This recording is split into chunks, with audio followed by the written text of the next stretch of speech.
right, folks, we're going to open up the floor for questions for Coach Dave. We'll go front row left. Dave Biddle, 24/7 Sports. Coach, any update on the quarterback situation? Yeah. So,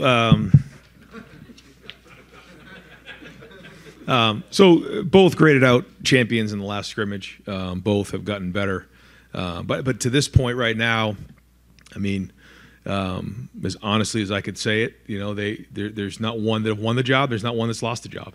There's been times over this camp where I felt like one was going to take over and the other one came back. It was like a horse race, and they just kept pulling away, and then the other one would catch up. I think, first off, that our staff feels confident with both of them, which is exciting. I think this is two good players getting after it.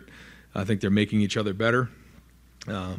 We've got them more reps than I think we have anybody else in the camps, any of the camps that I've been here. In the two fields helped us. Having 120 guys able to practice was big.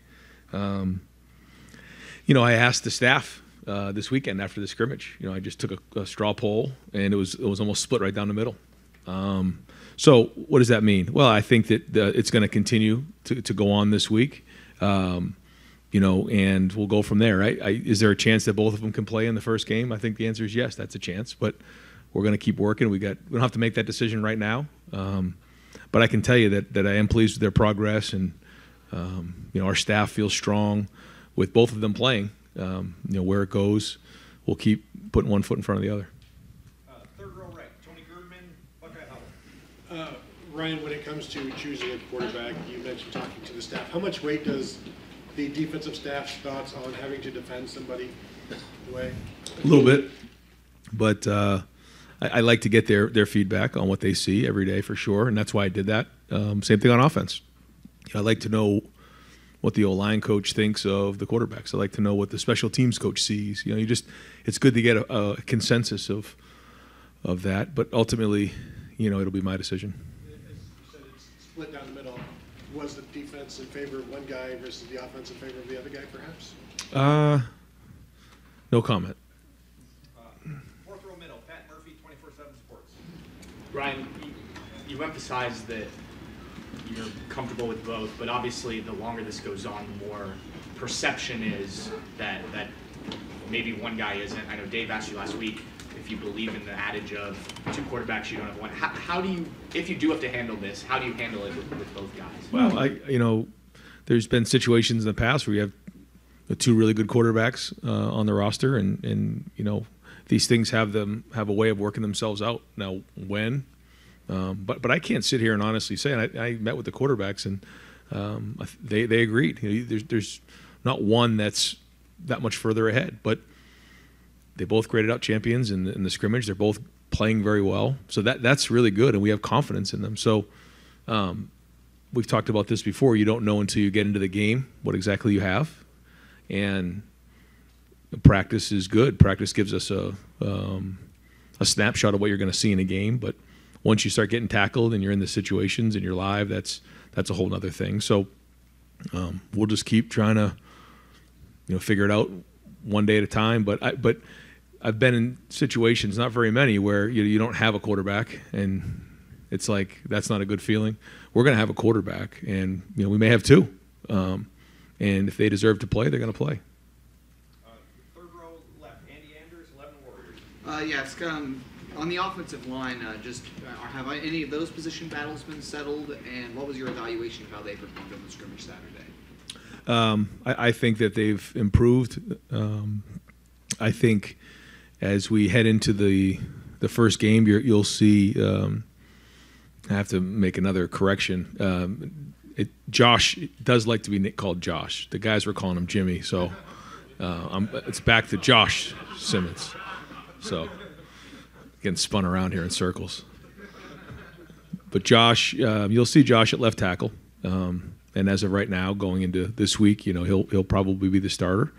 And then, you know, Donovan is the incumbent at left guard. He's played well, and we'll plan on him being the starter. Our center, you know, coming out of camp, Carson's a little bit ahead of Vic, but that'll keep working. You know, for the next couple of weeks, they'll keep going at it in practice. We'll keep evaluating, but I would say that, you know, right now, and when we looked at that, Matt Jones is had a really good camp, probably the best football he's been playing. And then at right tackle, we'll probably start with Josh Fryer. But Luke Montgomery is going to play football this year. He's got a lot of talent. He has shown that he can compete as a freshman, and we're very excited about him. So, we have some other battles still going on. Tegra's in the mix, Zen's in the mix. Like I said, with Vic, Enoch's, knocking on the door. So in a situation where we felt like we were thin in the O-line, you turn around after a few months and we feel like we have some decent depth. So, nothing set in stone, but as of right now, I'd say those are the leaders in the clubhouse. Second row middle, Stephen Means, Cleveland.com. Ryan, do you believe in the idea if you have two quarterbacks, you have none? That whole idea? No. No. Oh, I mean, if you had Aaron Rodgers and Tom Brady, you wouldn't say that. I guess because you've talked like you don't necessarily want to have to play two quarterbacks in a game, but it's maybe reaching a point where maybe the idea is being opened up. I guess what are they doing that it's going on this long that you actually feel like both of these guys might actually play against the NFL? And what would that look like if you did it? Yeah, great question. I don't know the answer to the second part of that yet. But what are we seeing in practice? Well, I think we're seeing, first off, in the run game, I think they have a pretty good handle on what we're doing. In the passing game, I think that they've done a nice job of making good decisions. I think they're getting more and more comfortable being in the pocket and getting the timing of the passing game. That's not something that it just happens. It took Justin Fields a little while. CJ had a great feel for it. Dwayne, that was something that came pretty naturally to him as well. But I think both of the guys are starting to really feel that rush and anticipate what's going on.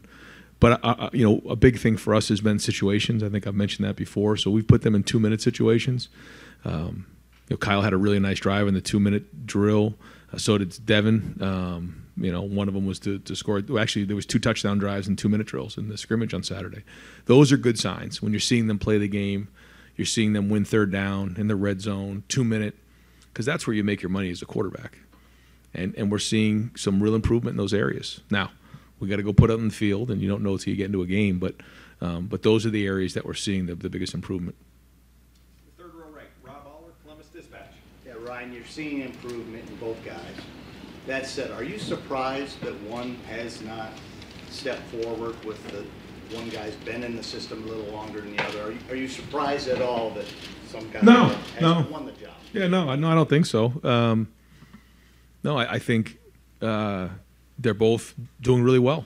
And the quarterback is a situation that, is very unique. But if you think about other positions where there's 2 really good players and they both roll, it's a lot easier than playing at quarterback because that's a little bit more rare. But they're both going to be really good players, and how this shakes out, I don't have a crystal ball on that. And ultimately, we have to do what's best for Ohio State. But for me to sit here and say, one guy's this much further ahead than the other guy right now is just not accurate. And that's why I wanted to take a poll of the staff to see if maybe I'm not seeing this the right way. And it came back almost 50-50. And I'm like, okay, so they see it the way I see it. If you have, if it's even, Sure. intangibles, Yeah. what's the tiebreaker? Is how vocal a guy is, how much of a leader he is, how he's regarded by teammates? Yeah. Is that like, okay, we've got more than a coin flip, it's that? It's a great question, and I think it's a great thing to hit on. So, yeah, if it's all equal, you want the guy that has it. You want the guy that's the leader, the guy that's leading men into the end zone. That on third and long, or you're backed up, or after a bad play, or we're down by a score, can rally the team, or can find a way to go dive into the end zone on fourth down. You think about some of the quarterbacks we've had and some of the big plays that they've had in big games. Like, that's what you need in a quarterback. Somebody that you can rally around. So, yeah, if all things are equal, we want the better leader, the better decision maker, and ultimately the best competitor. Because playing at quarterback is just constantly competing.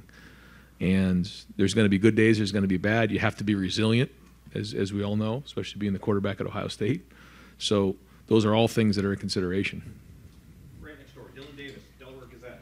Right. And how does playing two quarterbacks, if you're going to end up playing two quarterbacks, how does that change for like game week preparation when you start to transition to preparing for Indiana? Does that change anything about it when you have two guys you're trying to get ready to play that game? Well, I think first is that the other team has to prepare for two different guys. I think that's one thing. I think two, will continue to split up the reps the way we have, make sure that guys are getting what they need. We've been getting a bunch of reps. I still see it the same way. But that's why we work so hard in the preseason to get all those reps on the two fields to make sure that we're getting all the looks for the guys. Because when you put in a play, there's a lot of looks that can happen on one play, and you have to get a bunch of them to really master that play. So we've done a bunch of that. But then, we'll kind of divvy them up, the way that's appropriate based on how we're going to play the game. You said that you were looking for a sizable gap. Is it still reasonable to think that gap could materialize with the time you have left? 1,000%. When I met with the guys yesterday, I told them that. I mean, one guy may just kind of take a step forward and then play the whole game. That could happen. So we'll see. But yeah, everything's an evaluation right now. And but if I sat here right now, I think both deserve to play. Yeah. Right behind it, Spencer Holbrook, Letterman Row.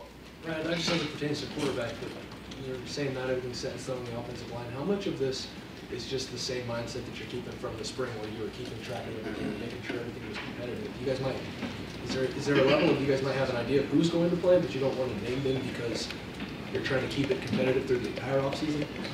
I hear what you're saying. I think that's just naturally happened, but I think that the competitiveness has made both of them better. But no, this is not something that I think I said earlier. Would have liked to have had somebody emerge, ideally, but that's okay too. We were thinking about Max Duggan last year, right? He was a backup going into the first game of the season, and he ended up winning the Heisman Trophy. You think about some of the situations. You had Tua and you had Jalen Hurts, and you've had different situations. The national championship year with three different quarterbacks playing. So there's precedence behind it. So and I think the more these guys play, the more we'll get a feel for in game how they're going to play. The common progression in some of these guys who play as young in their career on the offensive line is like Donovan played that Bison role, and then Josh played that Bison role. It kind of set them up to play the next year. Do you envision that as like a role that Luke Montgomery can kind of take a hold of and get experience?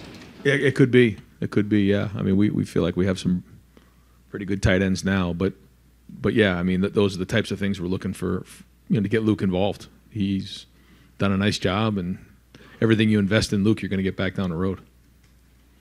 Back wall, Jeremy Birmingham, Rivals, the podcast. Brian, when you watch a young quarterback roll to his right, step up into the pocket, and then throw a game-winning touchdown with 20 seconds left in his first high school varsity game, do you care more about that as a dad or a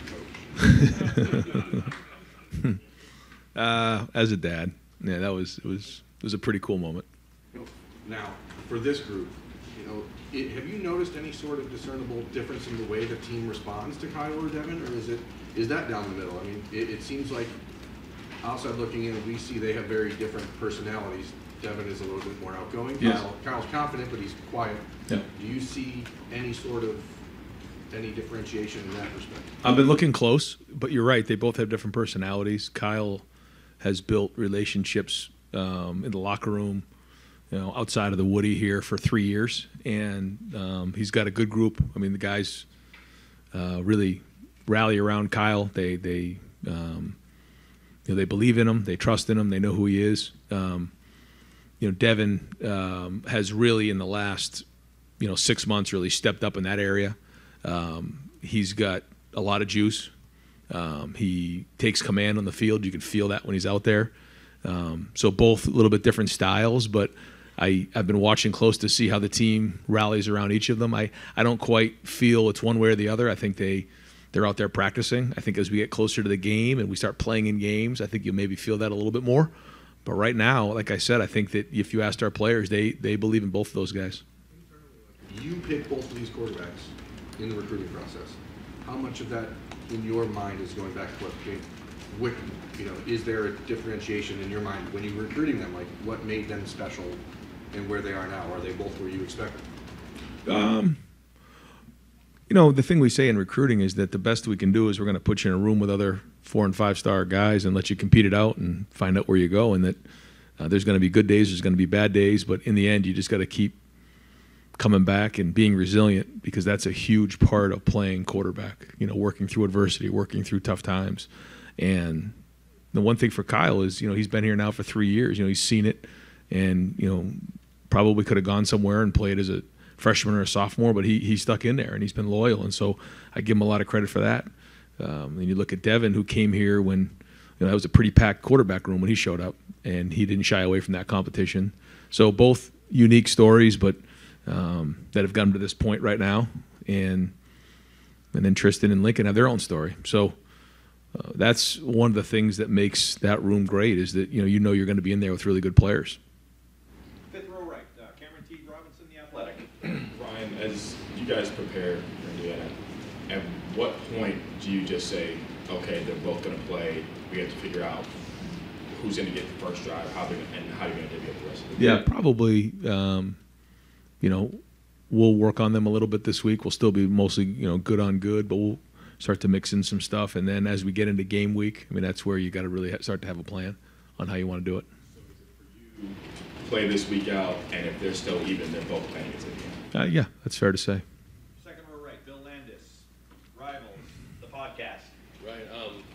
You understand the psychology of this position, having played it. Like, I'd imagine 99%, if not 100% of quarterbacks would rather be in a situation where they know they're the guy and not, rotate every other snap, whatever the plan is you come up with. Sure. How has your viewpoint on that maybe evolved as you've gone through this camp? Was there ever a point early in your career where, like, I don't like the idea of a 2-quarterback system, but now that you have two, have you changed your mind at all on the feasibility of that?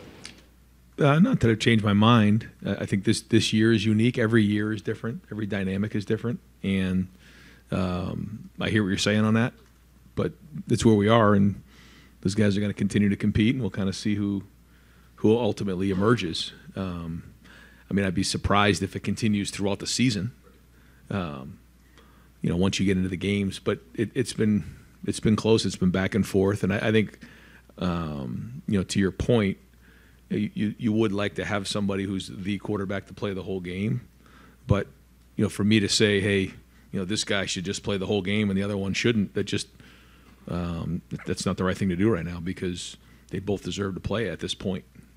How much does your schedule factor into decision making? We've seen programs in the past do something like this going into a year, but they maybe weren't opening with a road conference game, and whatever the public might think of Indiana, it's still a Big Ten road game. Like, how does that factor into ultimately what you decide? No, it factors in, and we got to go play great football. Like, we can't all of a sudden, just do something because it seems like, bottom line is you have to do what's best for Ohio State to win the game, period. That's it, because we have to be 1-0 on Saturday night. It's our first goal of the season, is to beat Indiana on the road. So we're going to do everything we can to win that game and make the best decision to put the guys in the right spots to be successful, and then we'll kind of build from there. All right, Clay Hall, WSYX. Coach, seemed like some of your guys reached out in support of Sammy Sasso. Can you talk about just what that means to have that support? Yeah, well, it's a family here at Ohio State. There's a lot of athletes here, but to see something like that happen was shocking. And our prayers and thoughts are with him and his family, and certainly Coach Ryan and the whole team. Just a tough day, and so he's got a lot of people around supporting him, but just awful that he had to go through something like this, and it just, boy, it makes you think about how quickly things can end, and tough day, but certainly everybody here was affected. Back to football, did you have equally tough decisions in the NFL with QBs? Or take me back to 13, 14. Not really. Usually in those type of situations, the one year I had in Philly, they signed Sam Bradford to a pretty significant contract, and so he was the starter. I mean, when they're paying him that much money, he's going to be the starter. That's just how it goes in the NFL. The year in San Francisco was a little different. Kaepernick was coming off of the year before and a little bit injured, and then Blaine Gabbert was there, so that was kind of back and forth, and Blaine started the first, I think, 6 or 7 games, and then Cap took over for the remaining half of the season. So went through it a little bit there, but NFL's a little bit different just because of the contracts and how they're signed and drafted. Is the criteria different as well, when you're choosing? No, I think they're pretty similar actually. Third row middle, Dan Hope, 11 Warriors. Ryan, you guys had at least six captains in all of your previous seasons. You had only 3 this year. What was the rationale behind that? Yeah, when we vote, we have a leadership committee vote in February for our leadership committee, and then we re-vote after the spring season to find out who's on the leadership committee. And then by the time we get to the captains, we've already kind of had 2 votes, and guys have been put into leadership roles. And so I felt like we had a pretty sizable leadership group. But, when we vote, we try to look at, where is there a gap? Tommy and Cade were significantly higher than everybody else, and then the third one was Xavier. And because he was Block O, because it was the 6th year, because he was the 3rd leading vote getter, we felt like it was appropriate to name him as the 3rd captain. And then from there was a sizable gap. Now, part of that was because a lot of other guys got over 10 to 15 votes, and it was spread pretty good. And there was some 3rd year guys in there, and but when you have 5th year guys and 6th year guys who have been around, it's just a little bit of a different feel, just a little bit more of a maturity there. But that doesn't mean the other guys aren't going to be leaders, and we talked about that out in the field. But we just try to look at the numbers and figure out, where the gap is and what's appropriate. And we felt like these 3 were the best. That and I think our team did a good job of voting because we had C.J. Barnett and James Laurinaitis speak to the team about what it means to be a captain, and they hit the nail right on the head. So. Proud of those guys. Think it's the right group. Do you think there is a benefit to having a smaller group of captains? I think every team is different.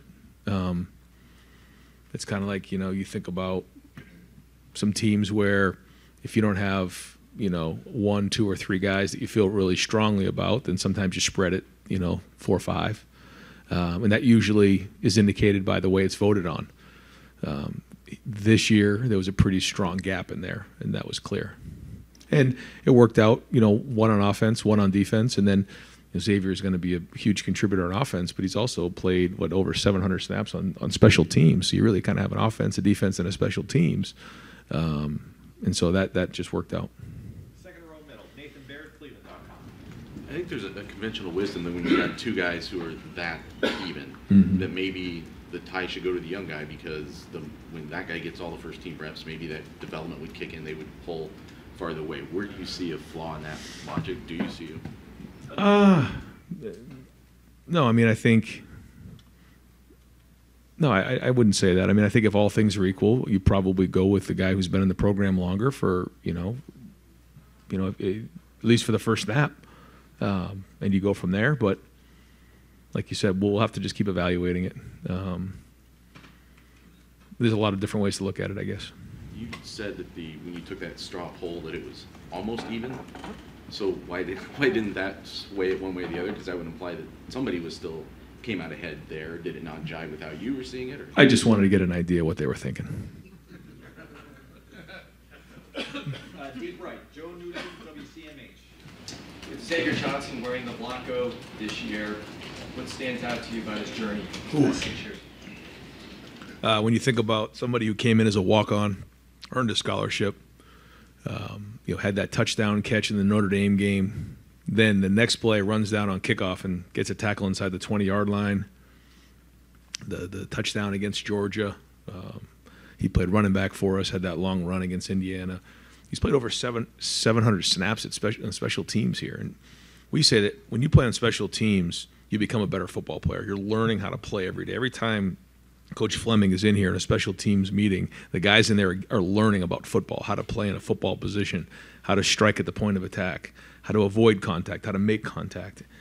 And Xavier Johnson is the ultimate example of that. We had Nate Ebner come by practice today. He's just watching practice, and this is a guy who played at the NFL for 10 years on special teams and made a career out of it. He didn't even play high school football. And so it's just a great example, Nate and now Xavier, of guys who are self-made. You know, they had a certain level of talent, but they acquired discipline and so much skill in their life that they've had success. And to get Xavier to come back this year, he's going to be a big part of our team. Front row right, Austin Ward, Rivals, the podcast, 97.1. Ryan, with the training camp portion over, is there something that played out that surprised you that you weren't expecting when you guys started camp? Let's see. I mean, we'll see where the O-line's at, but I think some of the additions we've had and some of the work that's been done, I think that we made some really nice progress there. I think we have more depth at defensive end than I expected to have. That's probably the biggest takeaways overall. I will say that Carnell Tate continues to impress.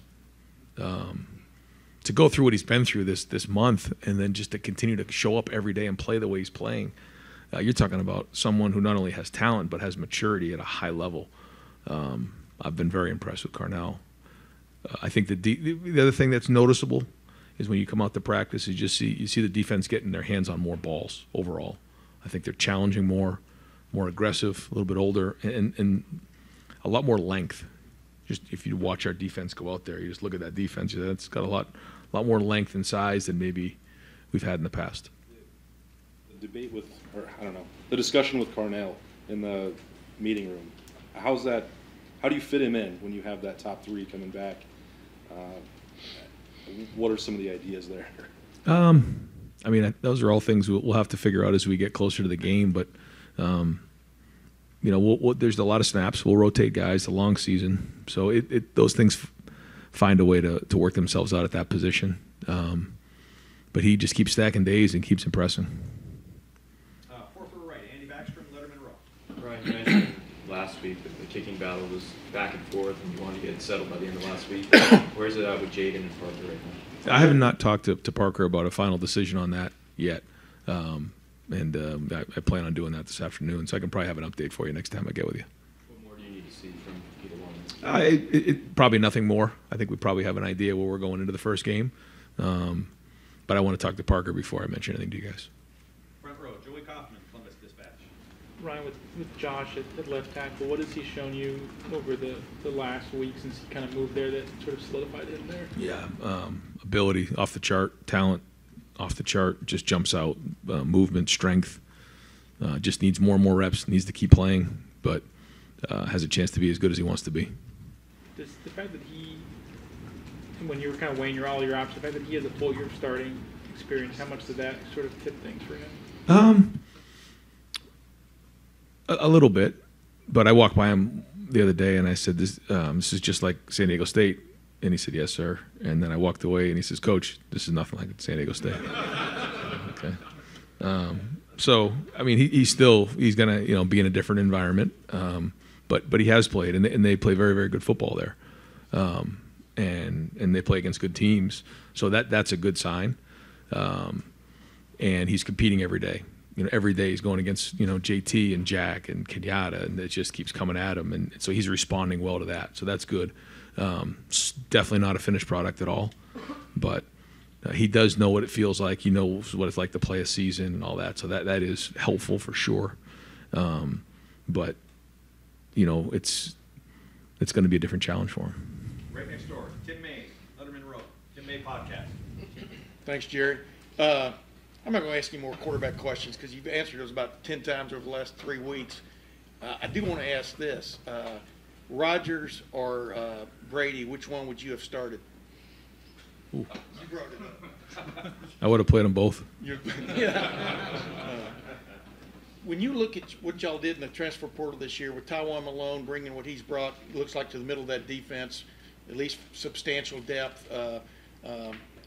Josh, don't call me Jimmy Simmons at left tackle. Davis and Igbinosun.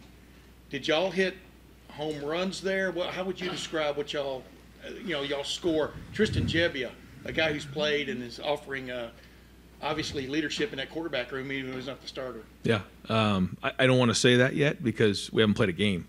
But I'll tell you, I've been very excited about what you just talked. All those guys, excellent.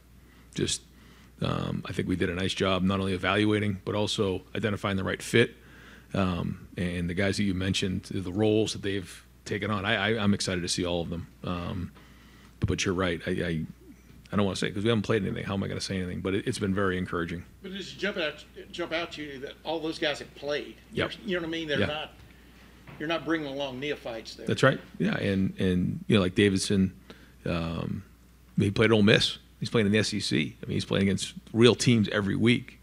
Taiwan has played in those games. Now he's really diving into football now. He's all in on football. So I think his best football is ahead of him.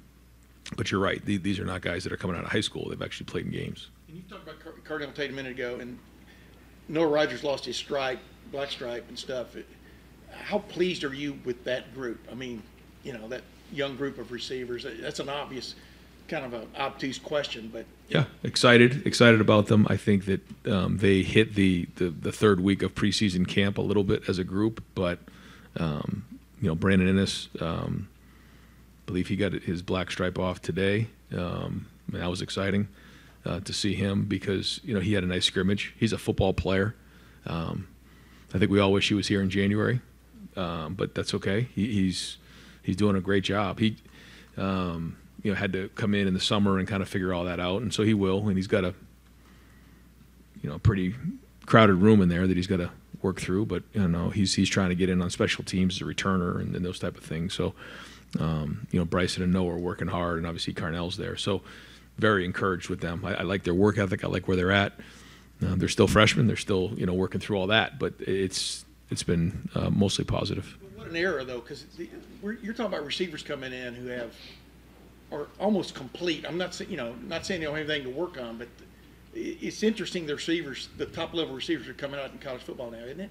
To you, Ryan? Well, they're more. They play more 7-on-7, so they know how to run routes more. They know how to deal with man-to-man. They know how to recognize zone. They do all that stuff. The areas where they don't always get as much opportunity is just the blocking and taking care of the football, playing on contact, and those type of things. It's still a very physical game, and that's where when you're in camp day after day playing with pads and getting tackled and getting hit and having the block. I mean, those are all the things that they're working through. But to your point, when it comes to the passing game, these guys are much further along than maybe in years past. Getting short on time, folks. We have time for a couple more. Steve Hellwagen, 24/7 Sports. Hey, Coach. Secondary last year gave up some plays there the last couple of games. You have more depth there this year. Just what's your overall thought about that group and how they've performed through the first 2 or 3 weeks, and who are maybe one or two guys that have been consistent throughout that period, maybe most consistent throughout that period? Yeah, at corner, Davison, Denzel, and Jordan, those three have been consistent. Lorenzo's learning the position, but he's very competitive and getting after it. Jermaine Matthews has flashed.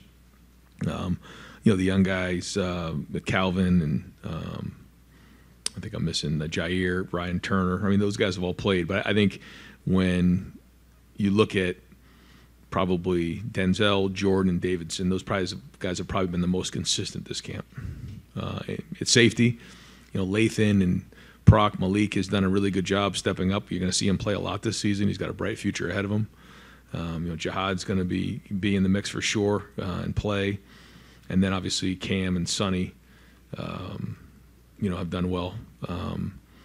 Cam's missed some time recently, but we'll get him back in there soon. And got him back out there today, I think. So, no, I mean, they're like you said, we have more depth than we've had in the past and more length.